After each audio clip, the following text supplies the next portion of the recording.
sou a Gabriela Lima, eu sou turismóloga e condutora aqui em Carolina, na Chapada das Mesas. E hoje eu vou contar para vocês um pouquinho da história da nossa princesinha do Maranhão e paraíso das águas. O povoamento da cidade ele se deu a partir do interesse do governo português na procura de novas terras e que se reconhecesse o Rio Tocantins para novas relações comerciais. E foi aí que o piauiense Elias Ferreira de Barros, em mais uma de suas expedições, chegou até as nossas terras. Em uma fazenda às beiras do rio Manuel Alves Grande, ele encontrou um índio que havia fugido do Pará para o Goiás.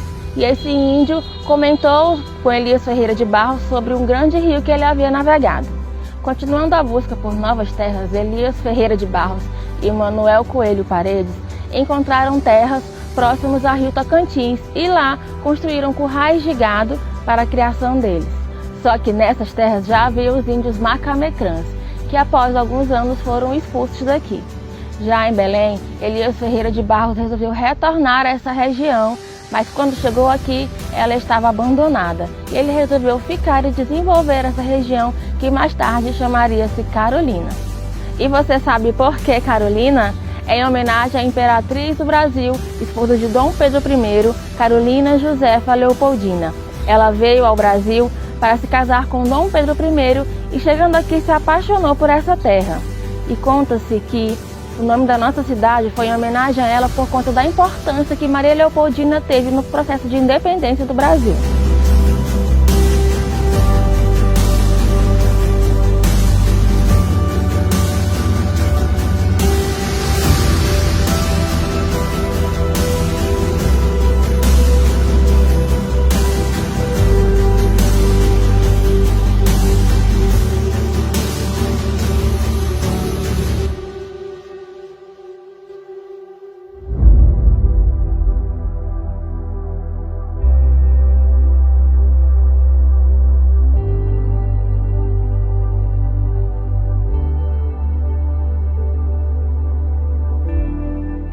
Carolina tem muitas histórias para contar. Já foi um grande centro econômico de muita importância para os estados vizinhos. Essas ruas e casarões guardam histórias valorosas e de identidades riquíssimas para nossa região.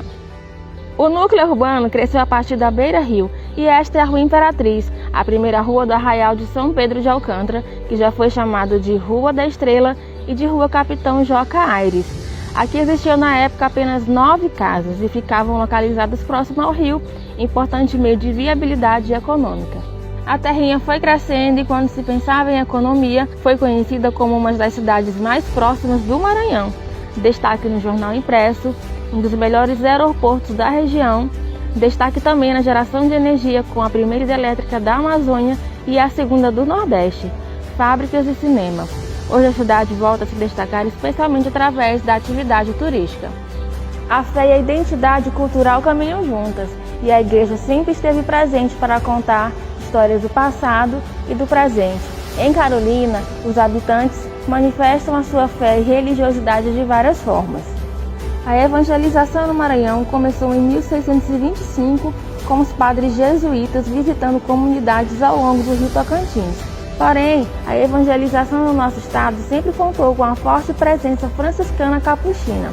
Os frades capuchinos, devido à ausência quase total de missionários e estruturas precárias, foram se abrindo a novas formas de evangelização.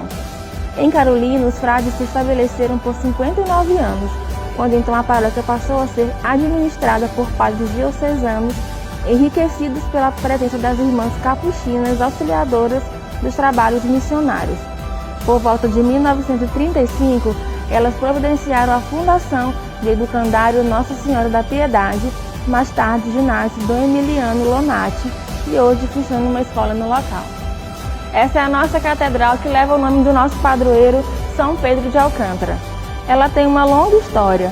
Livros antigos contam que em 92, Frei Lourenço de Alcântara descreve que a igreja primitiva era construída de adobe e que encontrou tudo desabado à frente e nas laterais.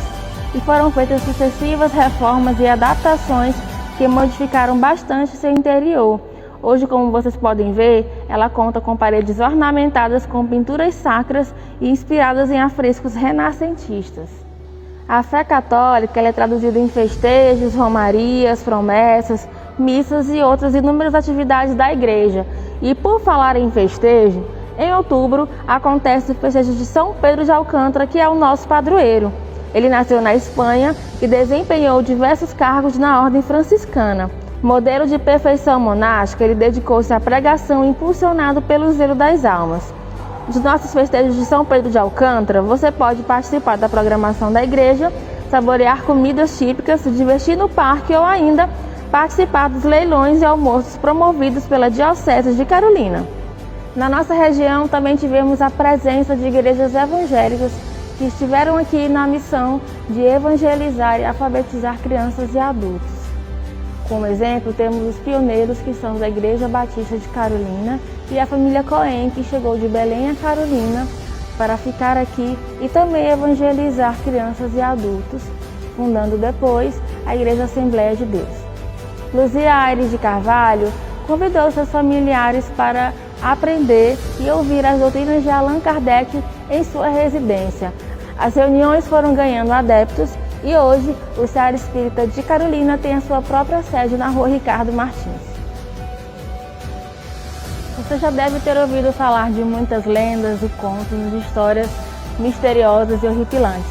Aqui em Carolina também temos algumas histórias que povoam os pensamentos dos nossos habitantes e deixam mistérios e causam medo. Machinta Pereira seria uma velha bruxa que carrega uma maldição.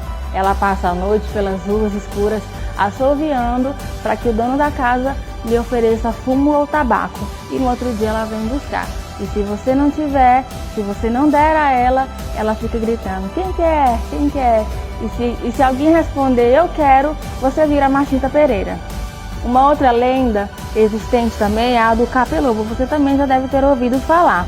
Muito comum nas lendas do Pará e do Maranhão, ele assusta índios e caçadores nas florestas. Com forma de animal, ou corpo metade homem, metade monstro, ele costuma sair à noite rondando as casas e acampamentos que ficam dentro das florestas.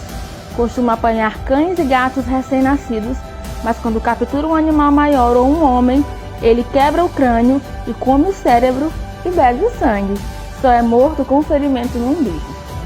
Mais uma lenda sobre os nossos rios é a do Nego d'Água. Diz a lenda que o Nego d'Água habita vários rios, dentre eles o São Francisco e o Tocantins. Aparece entre pescadores e pessoas que estão no rio para amedrontar quem por ali passa, partindo anzóis e redes. Ele é careca, forte, tem nadadeiras do corpo coberto de escamas.